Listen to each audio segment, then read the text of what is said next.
My name is Gene McManus. I'm with the Air Force Radar Museum Association, who's in the business now of building the National Air Defense Radar Museum, where we're going to try to tell the story of air defense that took place mostly in our era through the Cold War, but actually from the beginnings of the need for air defense back in the First World War to 9/11. And in the case of 9/11, the things that worked and the things that did not work, and how could that have been prevented. We hope to be able to tell that story. I'm standing in front of a photograph of the old 664th radar site here in Bell Fountain, Ohio. That's the High Point in Ohio, and this is a High Pointers convention. Their registration area is about where my finger is here, next to the old FPS-6 height finder tower. That was this one. This tower was a search radar, which is no longer there.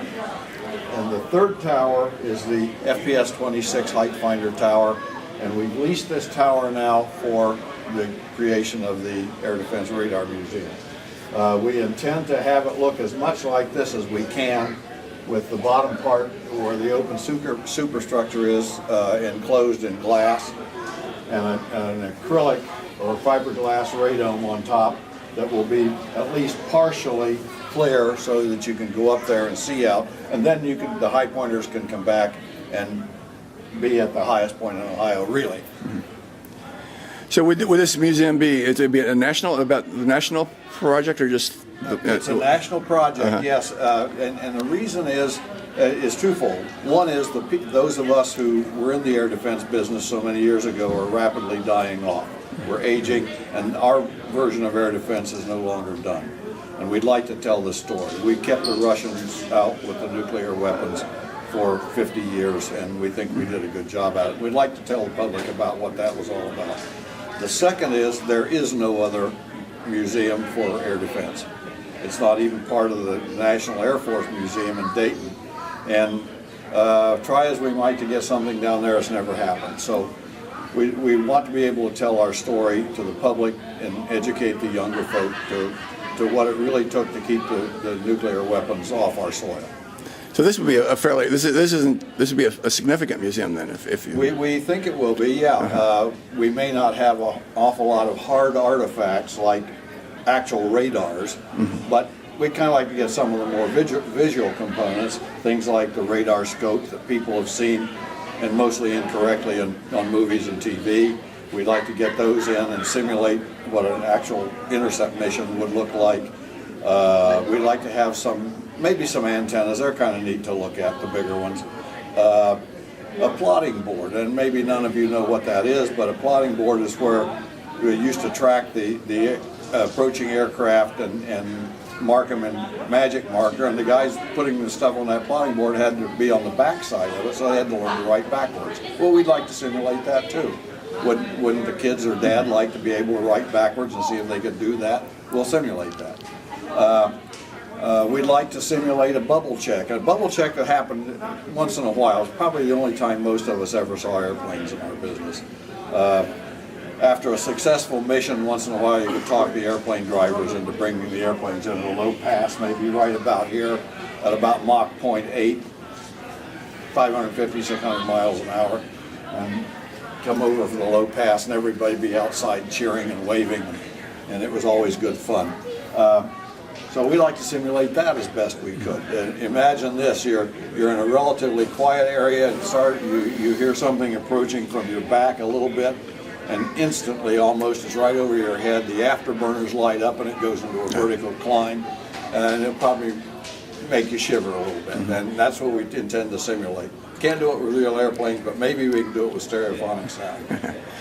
So we're in the middle of Ohio, and we have a radar. So why would they build a radar in the middle of Ohio? Well, there were a lot of reasons. Most of these radar sites were along the northern tier, along the Canadian border, up through Canada to the North Pole, essentially watching for Russian and Soviet bombers over the pole.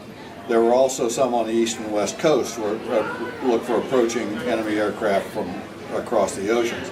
These in the middle of the country were a little more specialized, and generally they were to guard a certain thing. In the case of Bell Fountain, I've been told that it was here mostly to guard Wright-Patterson Air Force Base. The Air Force Systems Command was there. They did a lot of top secret work and weapons development.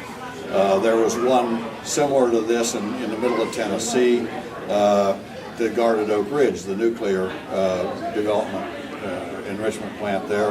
There was one in New Mexico near Los Alamos to guard it, and they were more or less specialized that way, the ones that were in the middle. Okay, so there probably weren't very many on the interior U.S. Relatively few in the interior, but basically there was at least one in every state of the Union except Rhode Island. What's the range of these radars? How far out could they see? This big search radar could see out about 200, 225 miles, and at the speed of light, just in microseconds, you'd get a return back from an approaching aircraft.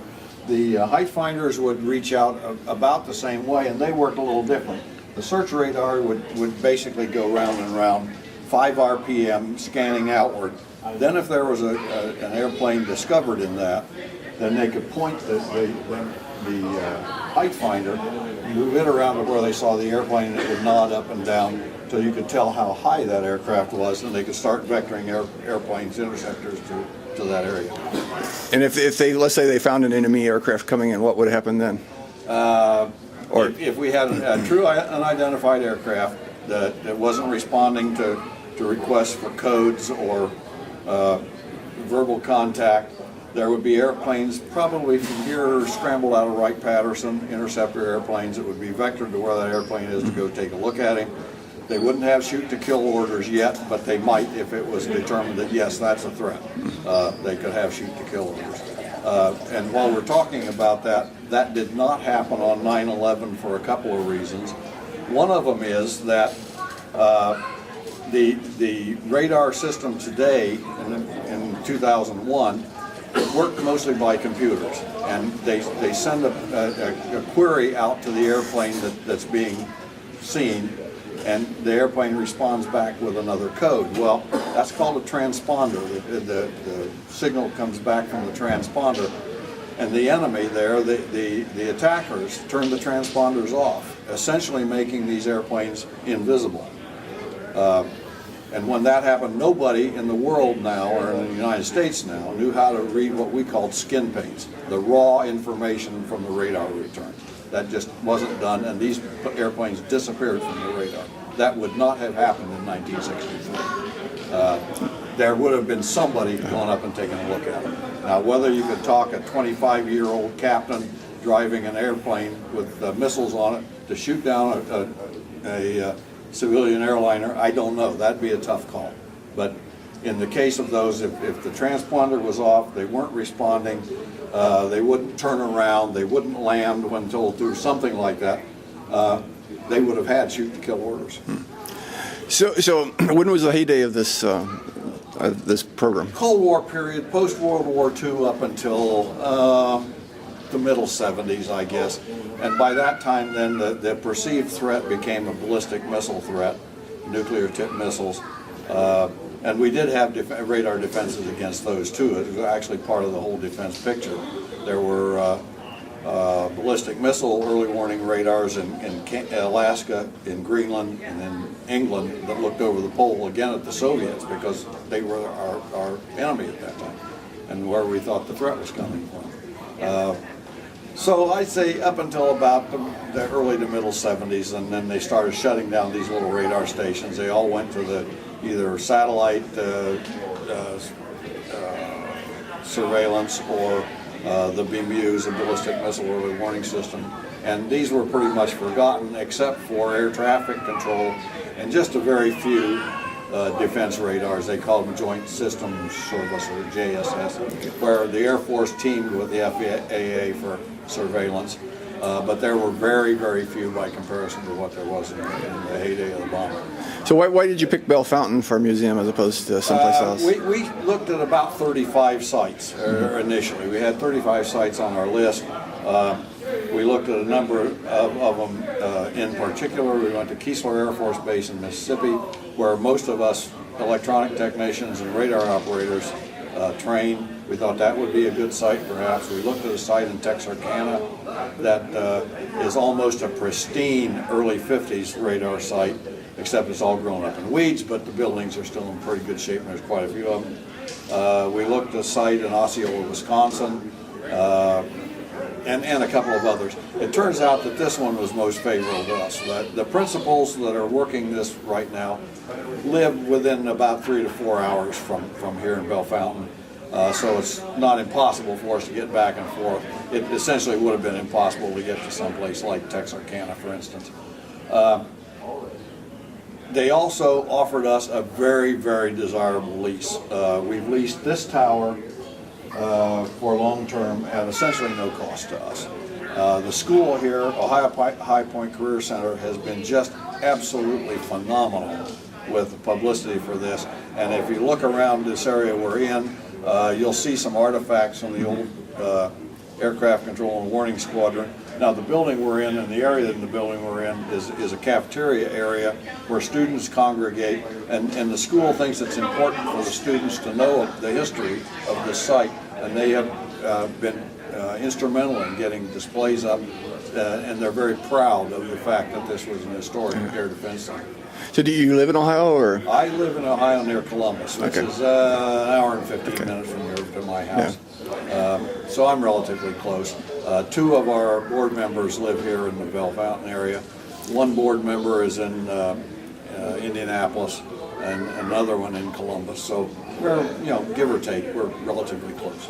So if somebody wanted, you're in a process of doing fundraising for that. Is that correct? Yes, we are. And we have a website. It's right now www.radomes.org/AFRMA. That will get you to our Air Force Radar Museum Association website, and from there there's a membership application available. A donation form can be gotten there. We've got a few brochures here to pass out that have a donation form. And our step right now for fundraising is to get enough cash in the bank that we can hire a professional fundraiser to go after the really big dollars that we're going to need to build this, because it won't be a cheap thing. So how much would? Well, we're looking at least $3 million in the final, and then that's construction costs. Then we got operating costs, and we'll have a small paid staff. We're almost going to have to. Those of us that are doing memberships now are old. We're not going to be able to do it for very long. So we'll have to bring some people in to go to work to do those kinds of things. So what would this museum be called? It will be called the National Air Defense Radar Museum. And national because nobody else is doing it, and we're by golly going to do it. And we intend to get everybody in the U.S. involved in it. Okay. I'm kind of backing up on the history here. But how many people were stationed here when in this? I heard one number that the maximum was about 235. It averaged around 140 to 150. Very small in terms of Air Force bases. There were no airstrips. There were no airplanes. The biggest part of this field is a baseball diamond that's in the flat place. The rest of it is probably 40 acres, and that's the whole site. And most of these little radar stations were similar to that. There were a few that were co-located on major Air Force bases, but not many.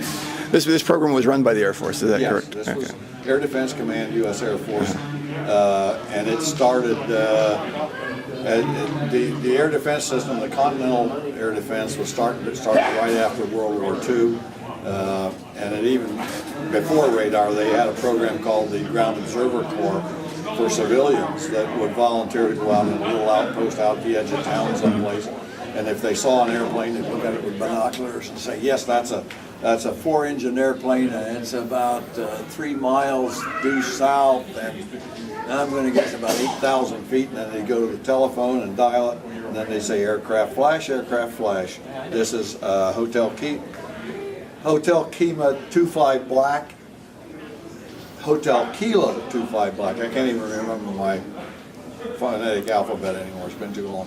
And then they would report that to the control center, wherever that happened to be. Mine was in Columbus, Ohio, and I actually belonged to Hotel Kilo 25 Black, whose name I couldn't remember. And then report what time the aircraft they thought it was, and an estimate of the height, and estimate of the azimuth and range. And there'd be a big board, probably 8 feet square or more, in the center of that control center, and they'd move little emblems around on that to show these aircraft from all these places they're calling in. Not very accurate, and it'd be awful hard to run an intercept that way, but they felt like they had to do something. Okay. Would they have shot like Nike nuclear bombs from these sites? No. We had no defenses typically on any of these sites. Well, the ones that were on the major bases may have had a BOMARC site there. Yeah. And I can't remember what the acronym BOMARC stands for, but it's something or other to do with Michigan, and we don't talk about Michigan. But we had no missiles and only actually a few weapons of any kind. There was a assault rifle locker in the supply building that if we felt like we had to defend something, we could go draw rifles, and most of us couldn't shoot anyway. We were mostly technicians. That's quite a bit different than after 9/11, right? Yeah.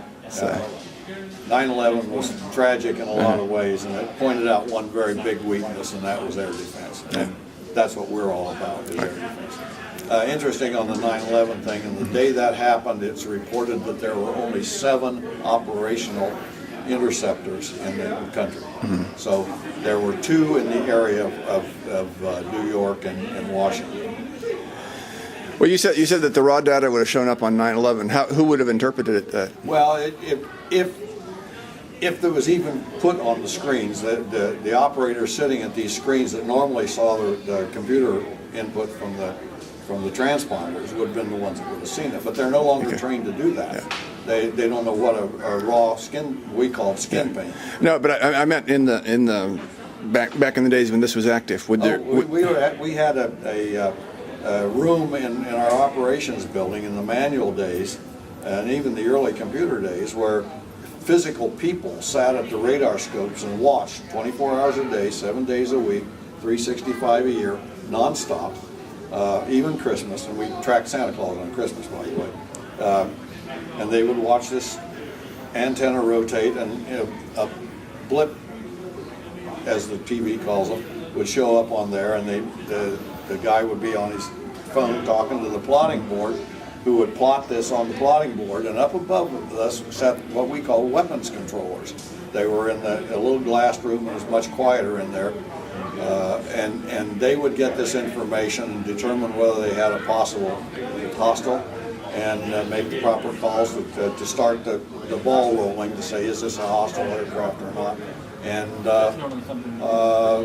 they maybe would run an intercept on it. That's what the weapons controllers, all officers in that case.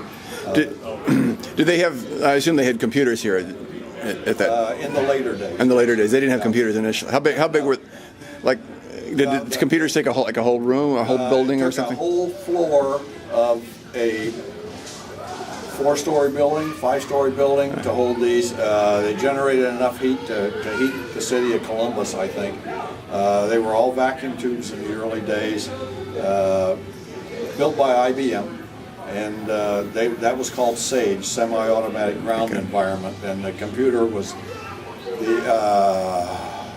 I don't even try to remember the nomenclature. It was immense, just immense. You know how much RAM or megahertz or anything like that? That has much more than the computer does. Much more. I have no idea what it was. And it was old-time memory, some of it rotating drum memory, where there's a magnetic drum going around and around with a zillion read-write heads on it that read information. There was some what they call core memory in it, but it was measured in terms of kilobytes or kilobits, not mega or giga. Those were numbers that were just unheard of. And lately I'm hearing terabytes. They're very, very small by comparison to what you can buy today for $50. Okay, thank you very much. Thank you. Good luck. Okay. Thanks, Rob. Oops, here we go. Okay, thank you. That's great. I'll post it to YouTube, and then like if you want to use it. You can. Oh, please, let me know about it. Yeah, and we'll at least link. Because that's great. I mean, I thought it was a great interview.